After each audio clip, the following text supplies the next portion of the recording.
जय माता दी मित्रों, हमारे YouTube चैनल में आपका हार्दिक स्वागत है। आज मैं आपको पितरों की एक साधना बताऊंगा। इस साधना को करने के बाद में आपको आपके पितरों के दर्शन होंगे। ठीक है, उनके दर्शन आपको होंगे और ये उनकी इच्छा के ऊपर निर्भर करता है कि वो दर्शन आपको कैसे देते हैं। वो आपको सपने में आकर के भी दर्शन दे सकते हैं और साक्षात रूप से भी आपको दर्शन दे सकते हैं, और या फिर वो अपनी एक झलक आपको दिखा सकते हैं। तो ये साधना कैसे करनी है मैं आपको बताता हूँ। तो ये जो साधना है ये पितृपक्ष के पहले दिन से शुरू होगी। पितृपक्ष कहीं कहीं पे 1 तारीख से बताया गया है, कहीं कहीं पे 2 तारीख से भी बताया गया है, लेकिन पितृपक्ष शुरू होता है पूर्णिमा तिथि से। ठीक है, यानी कि पूर्णिमा तिथि से शुरू होता है और अमावस्या पे ख़त्म होता है। अमावस्या के अगले दिन से ही नवरात्रे शुरू हो जाते हैं। तो इसमें भी आपको पहले दिन से ये साधना शुरू करनी, यानी कि पूर्णिमा तिथि को आपको ये साधना करनी है, और इसमें सूर्यास्त के बाद साधना करी जाएगी। तो क्या क्या है, कैसे करना है, वो सारी जानकारी मैं आपको देता हूँ। सबसे पहले एक लकड़ी की चौकी आपको ले लेनी है। उस चौकी के ऊपर सफ़ेद रंग का वस्त्र बिछाना है। उसके ऊपर जिस पितृ की आप साधना कर रहे हो या जिनके दर्शन आप करना चाहते हो उनकी फ़ोटो आपको स्थापित करनी है। उनकी फ़ोटो के ऊपर पुष्प माला आपको चढ़ानी है और उनको पुष्प अर्पित करने हैं। उसके बाद में उनके समक्ष एक देसी घी का दीपक जलाना है, धूप बत्ती जलानी है, अगरबत्ती जलानी है, एक जल का पात्र रखना है, उसमें थोड़ा सा गंगा जल आपको ज़रूर डालना है, और उनके निमित्त आपको भोग प्रसाद उनको अर्पित करना है। भोग प्रसाद अपनी श्रद्धा अनुसार आप कुछ भी चढ़ा सकते हो, जो भी आपकी इच्छा हो, जो भी आप उनको दे सको। ठीक है, और उनके लिए आपको एक 1.25 मीटर सफ़ेद रंग का वस्त्र भी रखना है, या फिर आप उनको जो स्वापी होती है सफ़ेद रंग की, जो बड़े बुज़ुर्ग डाल के रखते हैं या अपने सिर पे बांध करके रखते हैं, वो भी आप उनके लिए रख सकते हो। ठीक है, एक स्वापी होती है, कहीं कहीं पर उसको अंगोछा बोला जाता है। तो ये भी आप रख सकते हो, या आप उनके लिए वस्त्र भी रख सकते हो, और इसको आप रखिए उनके नाम से। और उसके बाद में आपको क्या करना है कि जब आप ये सारी चीज़ें वहाँ पे रख दोगे, अरेंज कर दोगे, धूप दीप जला दोगे उनके समक्ष, उसके बाद में आपको हाथ में जल लेकर के संकल्प करना है। संकल्प में आपको क्या बोलना है, अपना नाम बोलना है, अपने पिता का नाम बोलना है, अपना गोत्र बोलना है, आप किस स्थान पे रहते हैं उस स्थान का नाम बोलना है, और आप ये साधना किस लिए कर रहे हैं, आपका पर्पस क्या है साधना करने का, वो पर्पस आपको बोलना है। और कितने दिन की आप साधना कर रहे हैं वो भी आपको बोलना है कि इतने दिनों के लिए मैं ये साधना कर रहा हूँ। और इस साधना में आप किस मंत्र का जाप करेंगे, उस मंत्र भी आपको बोलना है। ठीक है, और आप किस वजह से कर रहे हैं वो भी आपको बोलना है कि मुझे पितृ के दर्शन करने हैं, ये आपको बोलना है। ये सारी चीज़ें संकल्प में आपको इंक्लूड कर देनी है। और संकल्प आप मानसिक भी ले सकते हो, जैसे कि हाथ में आपको सारी वस्तुएं ले लेनी है। जब आप संकल्प लोगे तो हाथ में आपके कुछ दक्षिणा होनी चाहिए, कम से कम 11 रुपये तो होने चाहिए, साथ में पुष्प होने चाहिए और साबुत चावल होने चाहिए। उन चावलों को आपको उन जो चावल होते हैं उनको आपको हल्दी या रोली से नहीं रंगने हैं, वो पूरे के पूरे साबुत चावल ही सीधा सीधा आपको ले लेने हैं। 11 रुपये साबुत चावल, एक फूल, और उसमें थोड़ा सा गंगा जल आपको डाल करके हाथ की मुट्ठी बंद कर लेना है। और फिर आपको ऐसे मानसिक रूप से भी आप संकल्प ले सकते हो, नहीं तो आप बोल करके भी संकल्प ले सकते हो। मेरा नाम ये है, मैं इस गोत्र में उत्पन्न हुआ हूँ, मेरे पिताजी का नाम ये है, मैं अपने पितरों के निमित्त ये साधना कर रहा हूँ, और पूर्णिमा तिथि से लेकर के अमावस्या तक मैं ये साधना करूँगा।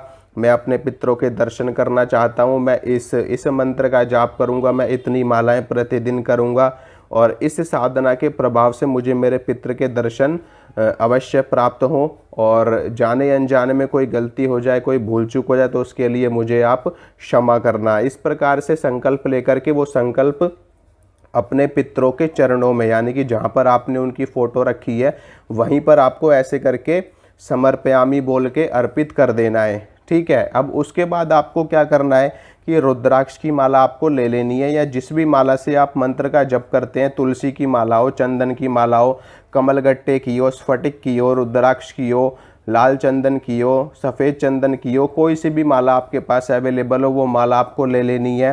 और अगर आप गौमुखी में डाल करके जप करते हैं तो वो गौमुखी भी ले लेनी है। जैसे आप मंत्र का जप करते हो वैसे आपको शुरू करना है जप, नहीं तो आप वैसे करते हो तो वैसे आप जप कर लीजिए, जैसे आपकी इच्छा हो, ठीक है। उसके बाद में मंत्र मैं आपको बताता हूँ।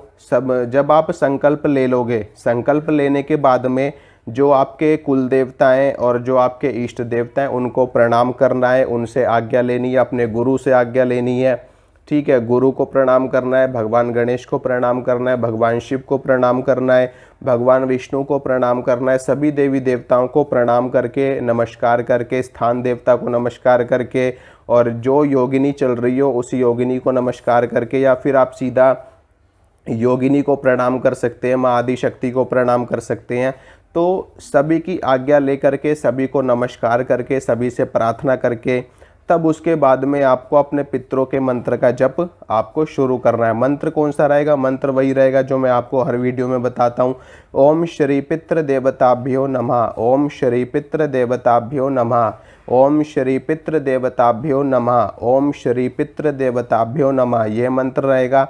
इस मंत्र की आपको प्रतिदिन 31 मालाएं करनी है, ठीक है।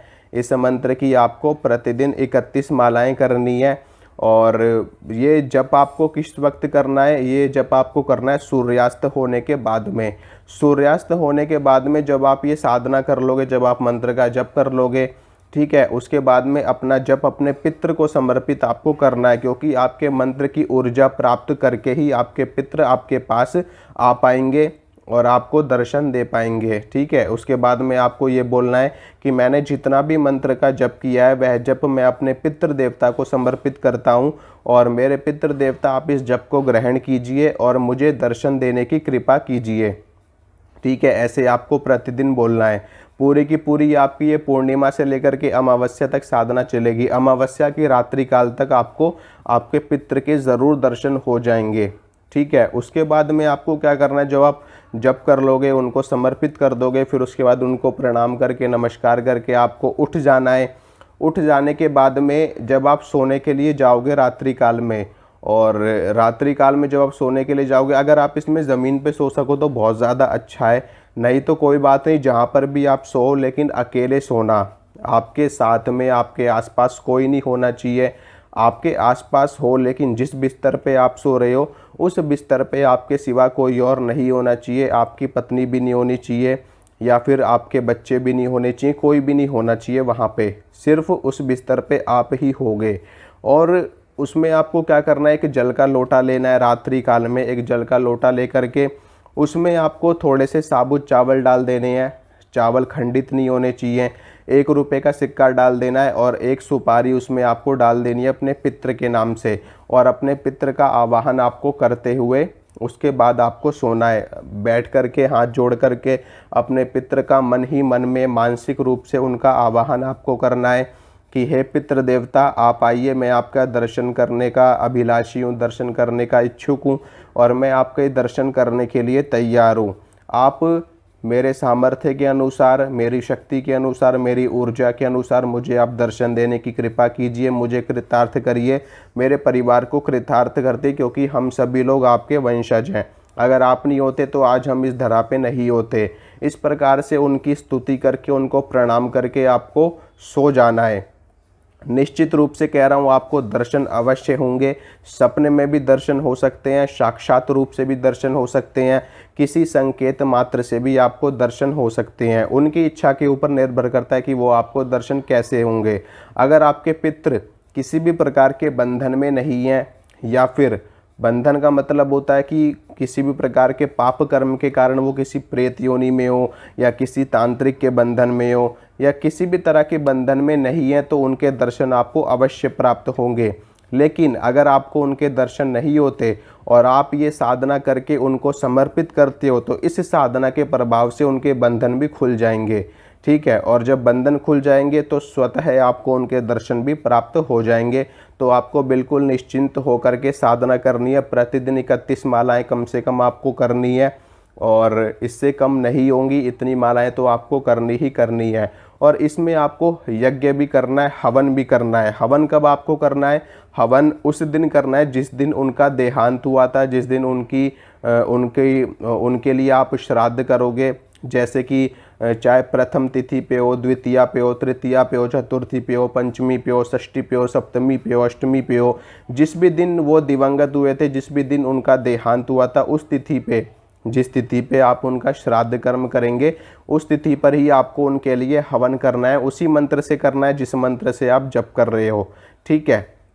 और हवन में आपको अपने यथा सामर्थ्य के अनुसार उनको फल फूल और खीर, पूड़ी, हलवा, सब्जी और इसके साथ में फलों का भोग, ड्राई फ्रूट्स का भोग उसमें हवन में डालना है आपको।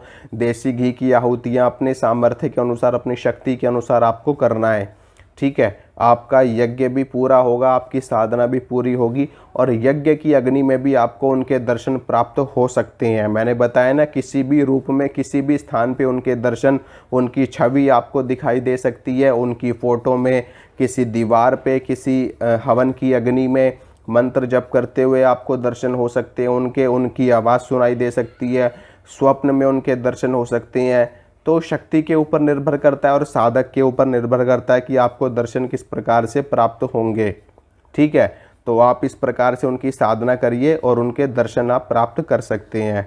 कोई बात रह गई हो, मिस हो गई हो मुझसे, मैं भूल गया हूँ बताना आपको, या आपको समझ में ना आ रही हो, कमेंट में कर देना, मैं आपको इसका जवाब दे दूँगा, ठीक है। मिलूँगा आपसे अगली वीडियो में, तब तक के लिए जय माता दी।